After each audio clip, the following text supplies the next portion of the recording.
Bonjour à tous et à toutes. Salut tout le monde. Bienvenue. Alors, aujourd'hui, on avait envie de vous parler de sujets, comment on pourrait dire, qui sont très tendance en ce moment. Voilà, et comme tout sujet à la mode est tendance, on peut se dire que ce qui est dit dessus n'est pas forcément toujours OK. Voilà. On se méfie aussi de l'information en masse. C'est ça. Souvent, c'est manipulé. Donc, on avait envie de vous partager notre vision sur certaines thématiques. Voilà. La première thématique, Oui. vas-y. C'est 3i Atlas. Alors, 3i Atlas. C'est le grand sujet Du moment de l'univers dit énergétique, spirituel, galactique, céleste, ouais. et bien d'autres. Alors, c'est un sujet qui revient de partout, qui est surconsommé, surprésenté, et je nie pas l'impact, et justement, j'avais envie de vous parler des impacts. Toi, qu'est-ce que tu as à dire, toi, dessus ? Moi, sur 3i Atlas, donc j'ai pas eu d'informations. Tu m'en as parlé 2 fois, puis en fait, en plus, je ne vais pas en chercher, je n'écoute pas. Donc, je l'ai découvert par toi. Et j'ai eu quand même quelque chose à aller récupérer à ce niveau-là, à un endroit. Mais voilà, c'est tout. Et sinon, j'ai pas eu du tout d'informations. Pour ma part, en fait, ça fait plusieurs semaines, il y a même au moins un mois, que toute plein de personnes en parlent. C'est un astéroïde, un vaisseau déguisé, y a-t-il des êtres dedans ou pas ? Beaucoup parlent de dracos, de reptiliens à l'intérieur, gentils, qui sont là pour protéger le vaisseau. Il est là, il agit sur le soleil, il agit sur la terre. Enfin bref, on prête énormément de choses à 3i Atlas. Il y en a même une autre personne, une dame, qui donne un autre nom à cet espace-là. Je ne dis pas que c'est faux. Je pense que c'est même vrai. 3i Atlas, je pense que c'est un nom qui est plutôt commun dans la sphère dite terrienne et des personnes qui l'ont nommé comme ça. Donc, et je disais à Carole, mais je galère, j'ai zéro information au sujet, et je vous avoue que ça m'étonnait quand même. Alors je peux pas dire que je suis sur tous les plans, que je sais tout, que j'ai tout compris, mais je ne comprenais pas pourquoi moi je n'arrivais pas à avoir d'infos. Et il y a 2 ou 3 jours de ça, on s'est remis à en parler, parce qu'il y a des personnes qu'on estime brillantes dans cet univers-là et dont on sait qu'ils ont des compétences hyper intéressantes. En parler, et à un moment j'ai eu des informations, mais ça n'avait rien à voir avec les informations qui étaient transmises par tout le monde. Tout le monde, beaucoup vendent la notion d'amour, de joie, que c'est quelque chose, une énergie hyper saine, que ça va faire du bien à tout le monde, etc., qu'il y a de l'amour. Moi, je sens pas du tout ça. Je sens pas forcément que ce soit ultra mauvais, mais je resterai entre guillemets, sur ma vigilance. C'est un espace dans lequel je ne cherche pas à rentrer en contact. Et s'il doit rentrer en contact, il rentrera en contact, mais je ne suis pas sûr que toutes les intentions qu'on lui prête, d'amour, de joie, d'harmonisation, etc., soient réellement ça. Je reste quand même assez mi-figue, mi-raisin, et je dirais à tout le monde, soyez vigilants entre ce qui est dit et ce qui va être. Oui, faites confiance à vos ressentis. C'est ça. Avant tout. J'en ai parlé à une très bonne amie à moi qui est très très calée aussi ce matin, et c'est pareil. Quand elle s'est connectée à ça, elle m'a dit Berk. Ouais. D'ailleurs, moi je précise, quand je me suis calée aussi, quand tu m'en as parlé, ça m'a vraiment rebuté, et ce que j'ai récupéré, c'est quelque chose qui était enfermé. Donc, bon, voilà. Donc, faites assez attention, je vous invite vraiment à être vigilant sur ça. C'est toutes les personnes qui vous proposent de rentrer en contact avec des méditations collectives, ou soins collectifs, 3i Atlas, etc. Oui. Personnellement, nous, on ne le ferait pas. Alors, voilà. Vigilance, ça c'est vraiment le mot pour ce sujet-là. Et dites-vous, un sujet plus vite à la mode, plus il est pris, repris et repris, Plus c'est chargé aussi. plus c'est chargé. Et attention, il y a de tout et de rien là-dedans. Ouais. Donc, vigilance et mettez plutôt de la neutralité là-dedans. Second sujet. Le burn-out spirituel. Ah, alors ça, c'est hyper intéressant. Vas-y, chérie, commence.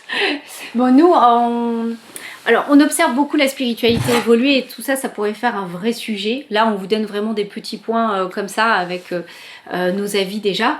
Mais déjà, nous, on a vu beaucoup le milieu évoluer. Ça fait très longtemps qu'on est dedans, depuis qu'on est enfant, depuis qu'on est jeune adulte. On fait des soins, même déjà enfant, mais de façon professionnelle, jeune adulte. On a été formé, initié ou auto-initié, mais vraiment, on a tout un chemin là-dedans. Mais toi, t'as 36 piges, vraiment, que t'es rentré dans l'apprentissage de la médiumnité, t'avais 12 piges. Oui. Donc c'est pas rien. Et je suis devenue psychologue entre-temps, psychothérapeute. Ouais. Et du coup, nous, quand on a fait les salons, déjà, on a observé que ça a beaucoup évolué et que c'était beaucoup de la consommation, que voilà, il y avait un éveil, une véritable envie de l'humain occidental, en tout cas, d'évoluer, de cheminer, d'aller vers quelque chose d'une quête de soi. Et en même temps, de moins en moins envie d'aller en profondeur, de s'investir sur le long terme, d'être plutôt dans par exemple même de la matérialité superficielle, s'acheter quelque chose qui va tout guérir plutôt que de faire un véritable travail sur soi. Là-dedans, il y a tout un business qui a explosé ces dernières années dans le développement personnel et ça a été un véritable business, c'est-à-dire pour faire de l'argent plus que voilà, pour et vous faire évoluer les autres et soi-même. Et là, du coup, on commence à être dans une saturation. Une grosse saturation. À la fois des personnes qui consomment ou qui achètent et qui vivent aussi cette spiritualité, ce développement personnel, autant que pour ceux qui la proposent, l'organisent, la vendent, la pratiquent. Voilà. Et là, je reste encore sur... parce que je vois de plus en plus de personnes qui en font les gros titres. Oui, ça reste commercial. Ça reste quand même commercial. Encore une fois, faites attention à tout ce qui est transmis encore en masse. Oui, je pense que nous sommes arrivés à un plafond de verre dans l'univers dit spirituel. Et toi, ça fait vraiment longtemps que tu le sens. Moi, j'y nage dedans depuis. Mais ça fait longtemps que tu sens qu'il y a ce shift. C'est ça. Alors, moi, ça fait un moment, quand j'étais enfant, on ne parlait pas de soins énergétiques, on parlait de guérisseurs, magnétiseurs, des rebouteux, des voyants, des médiums, etc., etc. C'est une chose. Et il y avait d'autres choses, des magies, etc. Mais depuis plusieurs années, on a constaté des techniques qui sortaient de pays divers et variés, d'un commerce de formation importante, et je ne dis pas que c'est mauvais, attention, mais encore une fois, des week-ends où on passe, on paye 300 balles ou 400 balles, et on devient praticien énergétique en un week-end, et les gens ouvrent le cabinet 2 semaines après en auto-entreprise. C'est pas tout à fait juste, et c'est pas tout à fait bon, parce qu'en fait, on se retrouve avec des personnes qui sont pas forcément, professionnalisés, 2, qui n'ont pas forcément la formation à l'accompagnement, 3, qui viennent tester et se faire payer. Alors que moi je dirais, si tu as des tests à faire, fais-les d'abord, apprends, ne te fais pas payer, mais teste d'abord, et une fois que tu es bien solide, ok, là tu peux proposer des prestations payantes. Et ce n'est pas rien. Dans cet univers spirituel, il faut vraiment déterminer, on ne parle pas de religion, on parle de spiritualité, spirit, la notion de l'esprit, d'accord ? Et on y a mis beaucoup d'énergétique, on y a mis tout ce qu'on pouvait, le chamanisme, tout ça. Du coup, c'est devenu une voie d'opportunité. Très jeune, je suis rentré dans l'univers dit énergétique. Le soin énergétique pur tel qu'il a été transmis depuis quelques années, ça fait à peine 15 ans qu'on en parle. On ne parle plus de magnétisme ou de... Voilà. On va parler plutôt de soins énergétiques divers et variés. Il y a eu un grand pic jusqu'en 2019. On a eu un très beau pic 2019, fin 2022. Et depuis la fin 2022, moi j'ai ce ressenti-là où ça continue, mais ça fait comme ça. Alors après, c'est un petit plateau. Et c'est là aussi que sont arrivées toutes ces choses pour automatiser, pour vraiment accroître, comment dire, d'une pratique qu'on faisait en cabinet, c'est devenu par la digitalisation aussi, et c'est aussi une bonne chose. Beaucoup aussi depuis le confinement. Voilà, depuis le Parce que beaucoup de gens ne pouvaient plus travailler en cabinet ou en direct. Normal. Ils sont passés par le distanciel. Voilà. Ce qui n'est pas mauvais en soi quand même. Mais il y a eu une explosion de ça. Et puis après, du coup, l'automatisation et par-dessus l'IA. Pour comme être toujours plus performant aussi, mais sur l'aspect marketing, communication, etc. C'est très intéressant. Au vu de l'heure, on va pas aborder les autres thèmes, mais on voulait juste du coup on redétaillera ces thématiques si ça vous intéresse. Franchement, on a tellement à dire. On a deux. On a fait le pont sur l'IA, on a vraiment tellement de choses à dire sur l'IA. Donc, on a quand même 3 sujets hyper intéressants. L'IA. Ouais. J'appelle l'artificiel on dit IA, intelligence artificielle, moi j'appelle ça l'artifice de l'intelligence, voilà. Ou l'influence aussi, tu dis. Influence artificielle, ça aussi c'est assez intéressant. Il y a le retour de Dieu, et tout ce qui est manipulation.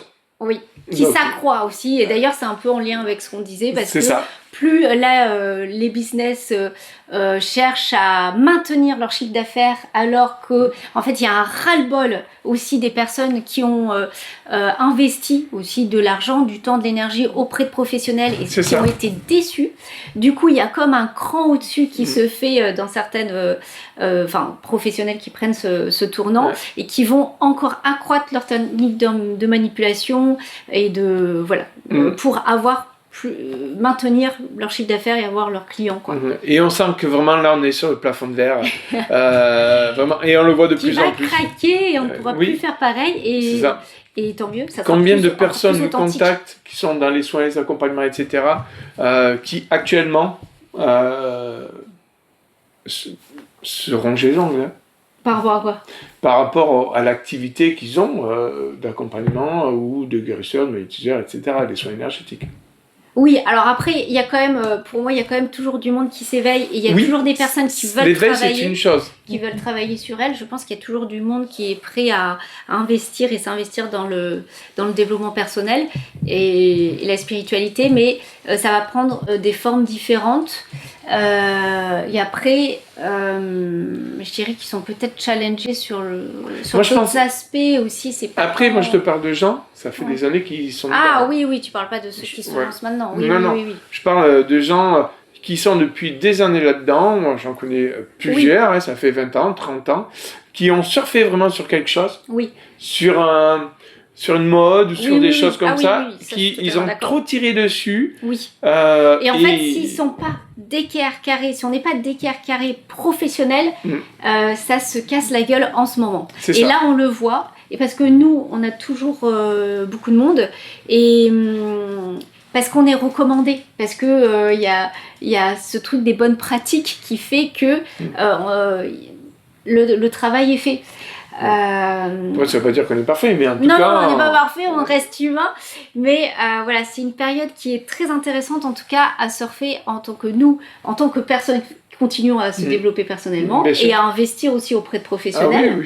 Et qui continuons à accompagner malgré tous ces changements que nos consultants aussi... nos consultants changent, où ils évoluent, ils n'ont plus les mêmes demandes ou plus la même chose. Donc c'est très très intéressant. On sent vraiment qu'il y a un virement, un grand virement de situation quand même. Ouais. Et je sais plus, je voulais dire aussi autre chose par rapport aux consultants. En tout cas, l'authenticité est de mise et voilà, ça va vraiment passer par ça. C'est ça. On vous dit à très vite. Ciao, ciao.